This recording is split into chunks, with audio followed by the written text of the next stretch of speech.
You will never find any real growth in your life when you are following your inner voice. அதனால் என்னென்ன பிரச்சனைகள் வரும்?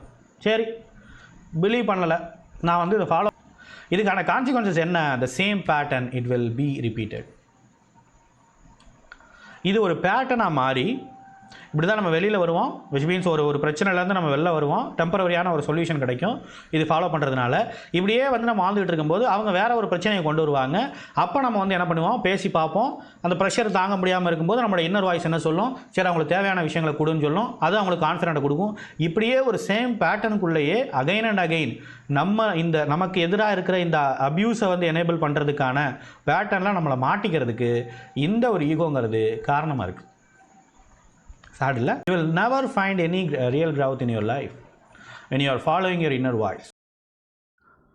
உங்களுடைய drama and emotional பெயின்லேருந்து விடுபட healing webinar கூடிய சீக்கிரம் தொடங்க போது உடனே ரெஜிஸ்டர் பண்ணிக்கோங்க.